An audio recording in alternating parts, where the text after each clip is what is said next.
দুই পরিবারের আজ অফিসিয়ালি প্রথমবার এক হওয়া। বিয়ে মানেই প্রচুর সাজগোজ, ভরপুর খাওয়া দাওয়া আর ছবি তোলা তো আনলিমিটেড, চলতেই থাকে।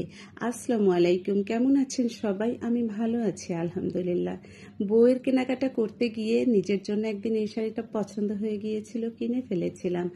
এখন দেখছি শাড়ির সাথে অটো একটা ব্লাউজও মিলে গিয়েছে। শাড়ি মিললেই তো হবে না, তার সাথে জুয়েলারি মিলানোর বিরাট একটা চাপ থাকে।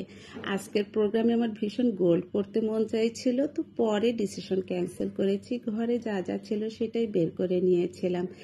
এখন তো বিয়ে ছাড়া শাড়ি পরার হয়ই না, যদিও কখনো অন্য সময়ে শাড়ি কেনা হয়, দেখা যায় ব্লাউজটা আর মেক করা হয় না, আর সেই কারণে শাড়িটা আরও পরা হয় না। কখনো টুকটাক পরতে গেলেই ওই যে ব্লাউজের অভাব, ব্লাউজ নাই বা কালার মেলে না, যা থাকে এই একটা অবস্থা। তো যাই হোক, সন্ধ্যার পরে আজকে আমাদের পাত্রীপক্ষ ডেকেছে একটা রেস্টুরেন্টে কেন সেটাও বলে দিই, কারণ আমার কনের আত্মীয় স্বজন কেউ থাকে দেশের বাইরে, কেউ ঢাকার বাইরে।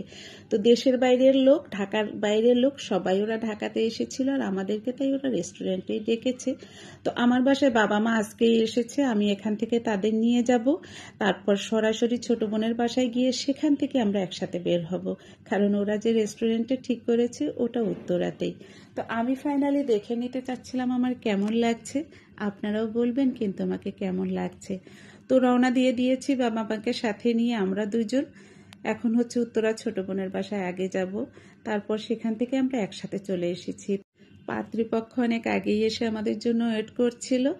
এখনকার কোনো প্রোগ্রাম মানেই কিন্তু শুধু ছবি তোলা দিয়েই শুরু, ছবি তোলা দিয়েই শেষ, মাঝখানে হয় নামমাত্র খাওয়া দাওয়া। আমাদের প্রোগ্রামটাও ঠিক তেমনই হয়েছিল।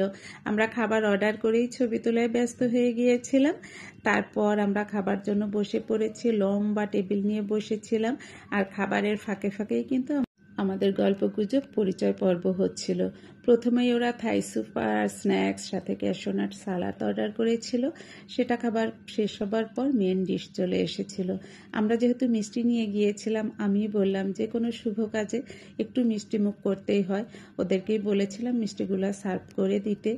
আর যেহেতু এটা একটা রেস্টুরেন্টের রুফটপ ছিল, ভীষণ সুন্দর ছিল ওদের বারান্দাটা।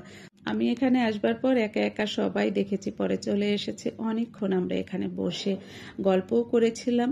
আর যেহেতু আসলে এটা অ্যারেঞ্জ ম্যারেজ, অনেকের সাথেই আমাদের ফোনে কথাবার্তা হতে হতে অনেকটাই পরিচিত হয়ে গিয়েছিল। ওই যে প্রথম দেখা বা না দেখা মানুষের সাথে দেখা হলে যেমন হয়, ব্যাপারটা আর তেমন ছিল না।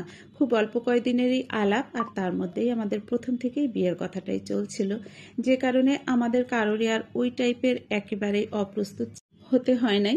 পুরো একটা গেট টুগেদার বলা যায়, দুই পরিবারের একসাথে মিল হওয়া। আজকে আপনাদেরকে আর কনেকে দেখালাম না। যদি সব কিছু ঠিকঠাক হয়, ভালোভাবে হয়, নিশ্চয়ই বর বউ দুজনকেই দেখাবো। ভালো থাকবেন সবাই, দোয়া করবেন।